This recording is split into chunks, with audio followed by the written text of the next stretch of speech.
Et si la personne en qui vous aviez le plus confiance était en train de tisser un piège autour de vous? Cette histoire révèle une trahison familiale où l'amour apparent cache une avidité glaciale. Restez jusqu'à la fin, car vous ne devinerez où est guéritra, car vous ne devinerez jamais qui finira par tomber dans son propre filet. Je me tenais dans le vestibule de ma demeure, la main suspendue au-dessus de la poignée de la porte, vérifiant une dernière fois mon reflet dans le miroir du couloir. J'avais l'air épuisé.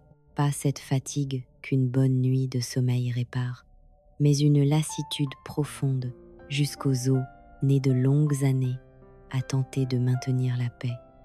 J'ai ajusté mon manteau, pris une inspiration et tendu la main vers la poignée. Je me rendais chez ma sœur Valérie pour ce qu'elle appelait un brunch de réconciliation. Juste nous deux, les sœurs, avait-elle dit. Un nouveau départ, mais avant que je puisse tourner la serrure, mon téléphone a vibré dans ma poche. Je l'ai sorti, m'attendant à un message d'elle me demandant si j'étais en route. Au lieu de cela, l'écran s'est allumé sur un message de Mathieu, l'avocat du patrimoine familial. 3 mots, tous en majuscules. Appelez-moi immédiatement. N'allez pas là. Bah, je me suis figée. L'urgence dans ces mots a traversé le silence matinal comme une sirène. Mon pouce est resté suspendu au-dessus de l'écran, une fraction de seconde avant que j'appuie sur composer.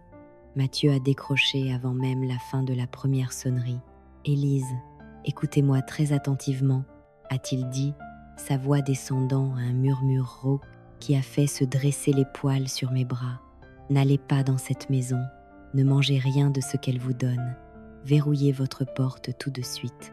Je viens chez vous. » C'est à ce moment-là que le sol s'est dérobé sous ma vie. Je suis restée figée dans mon propre couloir, le cœur cognant contre mes côtes. 20 minutes plus tard, Mathieu est arrivé. Il ne s'est même pas embarrassé d'un parapluie. Il a simplement remonté l'allée sous la pluie glaciale, serrant contre sa poitrine une épaisse pochette en plastique, comme si elle contenait des codes nucléaires. Quand j'ai ouvert la porte, il ne m'a offert ni accolade ni salutation. Il est passé devant moi. J'ai jeté le dossier mouillé sur l'îlot de la cuisine et j'ai tourné le verrou derrière lui. « Asseyez-vous, Élise », a-t-il dit. Sa voix avait ce ton professionnel neutre qu'il réservait d'habitude à la lecture des testaments. « Ce que je vais vous montrer va faire mal, mais j'ai besoin que vous le lisiez comme une comptable, pas comme une sœur. Pouvez-vous faire cela ?» J'ai hoché la tête. Ma gorge était trop serrée pour parler. J'ai tiré la chaise et je me suis assise. La pochette était lourde. Je l'ai ouverte. La première page n'était ni une invitation, ni une lettre. C'était une requête judiciaire urgente pour une mise sous tutelle de la personne et du patrimoine. Mes yeux ont balayé le jargon légal, repérant les mots qui comptaient. Personne concernée. Élise Laurent, demandeur, Valérie et Alexandre Moreau. Motif, crise psychotique aiguë, danger pour elle-même et pour les biens. Suspension immédiate des droits requises. J'ai senti un rire monter dans ma poitrine, aigu et hystérique, mais je l'ai ravalé. Ils disent que je suis folle, ai-je demandé, ma voix mortellement calme. Pas seulement folle, a corrigé Mathieu en désignant le second onglet. Incapable. Regardez les preuves. J'ai tourné la page. C'était une photo de moi prise 2 mois plus tôt, l'air négligé, les yeux écarquillés, ma robe tachée de ce qui ressemblait à du vin rouge. La légende disait « Personne concernée présentant un comportement violent et erratique lors des funérailles des parents. » J'ai fixé la photo et soudain, le souvenir s'est remis en place. J'avais porté la robe vintage en soie blanche de ma mère. J'étais debout près de la tombe, essayant de tenir le coup. Quand Valérie avait trébuché, elle s'était penchée en avant, prétendument en glissant sur l'herbe, et avait vidé un verre entier de vin sur le devant de ma robe. Je me souvenais du choc froid du vin, imprégnant la soie. Je me souvenais de Valérie criant, non pas pour s'excuser, mais d'horreur. Oh mon Dieu, Élise, tu perds le contrôle. Tu ne peux même pas tenir un verre. Pourquoi trembles-tu? Quelqu'un aide-la. Je ne tremblais pas. Je ne tenais pas de verre. Elle l'avait jeté sur moi. Mais à ce moment-là, avec tout le monde qui se tournait pour regarder, la tache rouge s'étendant comme une blessure sur ma poitrine, j'avais l'air complètement dérangée. Elle n'avait pas été maladroite. Elle avait mis en scène une scène de crime. Elle préparait un dossier, et je murmurais. Le vin, les cris. Elle construisait un portfolio. J'ai feuilleté le reste. Des affidavits d'amis inquiets que je n'avais jamais rencontrés. Un journal de rendez-vous manqués qu'Alexandre avait dû supprimer de mon calendrier en ligne. C'était un chef-d'œuvre de fiction. Ils n'essayaient pas seulement de prendre le contrôle. Ils essayaient d'effacer mon existence même. Pourquoi? Ai-je demandé en levant les yeux vers Mathieu. Pourquoi aller si loin? Je paie ses factures de carte de crédit. Je paie les taxes foncières sur la résidence. Pourquoi détruire la poule aux œufs d'or? Mathieu n'a rien dit. Il a simplement fait glisser une seule feuille de papier sur le comptoir en granit. C'était une expertise immobilière pour la résidence Moreau, 14,5 millions d'euros. Le chiffre était là, gras et noir. J'ai fixé le nombre. J'avais payé 45 000 euros par an en taxes foncières pour garder cette maison dans la famille, la traitant comme un site patrimonial, un fardeau que j'étais honorée de porter. Valérie ne voyait pas une demeure. Elle voyait un billet de loterie. Elle voyait 14 millions d'euros, actuellement bloqués dans une fiducie qu'elle ne pouvait pas toucher, à moins que la fiduciaire, moi, soit déclarée incapable. Le froid qui m'a envahi alors n'était pas de la peur, c'était le détachement clinique glacé que je ressentais en trouvant une irrégularité dans les comptes d'un client. Ce n'était pas une tragédie familiale, c'était une affaire de fraude. Et j'étais l'auditrice. J'ai refermé la pochette. Mes mains étaient fermes. D'accord, ai-je dit. Ils veulent une sœur folle. Ils vont avoir une enquête judiciaire à la place. J'ai ouvert mon ordinateur portable. L'écran s'est illuminé de la lumière bleue familière de mon espace de travail, habituellement un lieu d'ordre et de logique. Mais aujourd'hui, la première chose qui est apparue n'était pas un tableur. C'était une notification des réseaux sociaux. Valérie Moreau est en direct. Mon doigt est resté suspendu au-dessus du pavé tactile. Je savais que je ne devrais pas regarder. Je savais que cela ne ferait que m'empoisonner. Mais j'avais besoin de connaître le récit avant de pouvoir le démonter. J'ai cliqué. La vidéo a rempli l'écran. Valérie était assise dans son salon baigné de soleil. L'image parfaite d'une élégance en détresse. Elle ne portait pas son glamour habituel de créateur.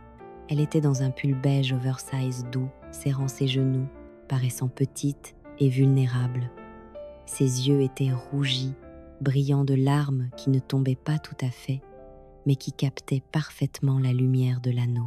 Je ne voulais pas faire ça, a-t-elle murmuré à la caméra, sa voix se brisant juste assez pour briser les cœurs. Mais je sais que vous avez remarqué que je n'ai pas posté récemment. La vérité est que ma famille traverse une crise.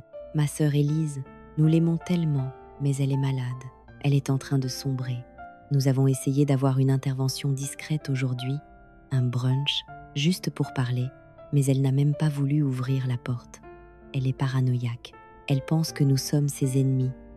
Et cela me brise le cœur parce que nous pourrions devoir prendre des décisions juridiques très difficiles pour la protéger d'elle-même. Les commentaires défilaient à toute vitesse. « Tu es une si bonne sœur. Nous prions pour elle. La maladie mentale est si dure pour la famille. Enzili fait tout ce qu'il faut pour la sauver. » J'ai regardé et pendant 1 seconde, j'ai ressenti l'ancienne envie de crier, de me défendre, de taper dans le chat qu'elle mentait. Mais alors, la partie analytique de mon cerveau a pris le relais. Je me suis adossée et j'ai disséqué la performance. Ce n'était pas seulement du mensonge, c'était quelque chose de bien plus sophistiqué. C'était la tactique du concert troll. L'ennemi le plus dangereux n'est pas celui qui vous hurle dessus en public, c'est celui qui pleure pour vous. Le concert trolling est une forme d'empathie transformée en arme, en présentant son agressivité comme de la protection et sa cupidité comme un fardeau. Valérie m'a privé du droit d'être en colère. Si je ripostais maintenant, je n'aurais pas l'air d'une victime qui se défend. J'aurais l'air d'une patiente dérangée attaquant son soignant. Elle ne volait pas seulement mes biens, elle volait préventivement ma crédibilité. Elle utilisait le langage de l'amour pour construire une cage. C'est le gaslighting ultime, parce qu'il recrute le reste du monde pour aider à tenir la porte fermée. J'ai fermé l'onglet. La colère dans ma poitrine était froide maintenant, solide et lourde comme une pierre.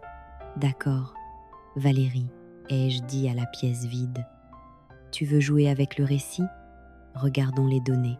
Eyes, j'ai ouvert une nouvelle fenêtre et je me suis connectée à mes comptes personnels en nuage. S'ils prétendaient que j'avais un historique de confusion et d'obligations manquées, ils avaient dû fabriquer une piste papier. J'ai ouvert mon calendrier numérique des 6 derniers mois.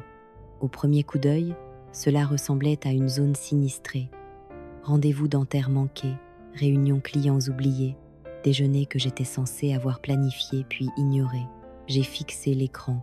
Je ne me souvenais pas d'avoir planifié un déjeuner avec Alexandre un mardi de mars. Je ne me souvenais définitivement pas d'avoir manqué une échéance fiscale en avril. J'ai cliqué sur les métadonnées de l'entrée, créées par l'utilisateur Élise, modifiées par l'utilisateur admin. J'ai vérifié l'historique des connexions.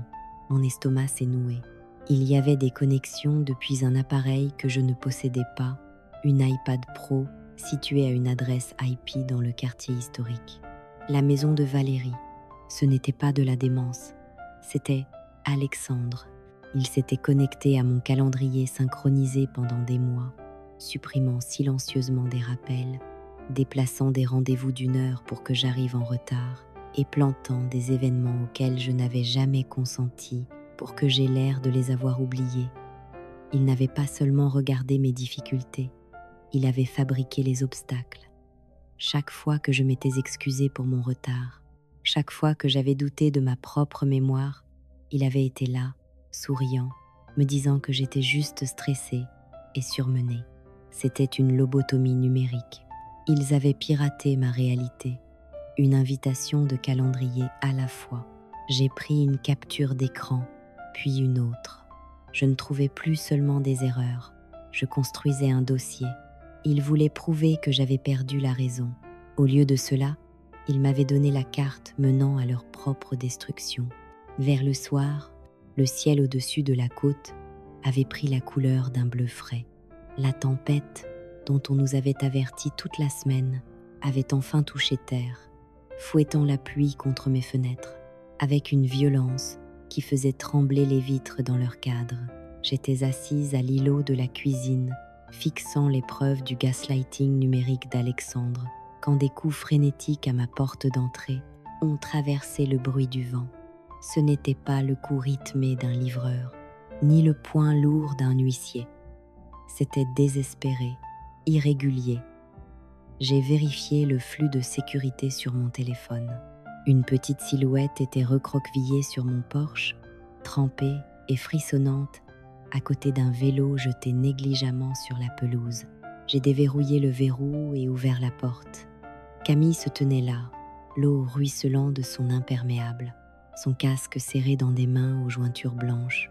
Elle ressemblait moins à ma nièce de 16 ans qu'à une réfugiée d'une zone de guerre. Ses yeux étaient écarquillés, bordés de rouge, balayant les alentours, comme si elle s'attendait à voir ses parents surgir des ombres de la tempête. « Tante Élise », a-t-elle murmuré, les dents claquant. « Ils ne savent pas que je suis ici. S'il te plaît, ne leur dis pas que je suis ici. Entre », ai-je dit en la tirant hors de la pluie. Je ne lui ai pas encore posé de questions. Je lui ai donné une serviette et une tasse de thé chaud. J'ai regardé ses mains trembler quand elle essayait de soulever la tasse. Pendant des années, Valérie avait maintenu Camille à distance, l'utilisant comme accessoire pour des photos de famille, mais nous laissant rarement créer des liens. Je l'ai regardée maintenant,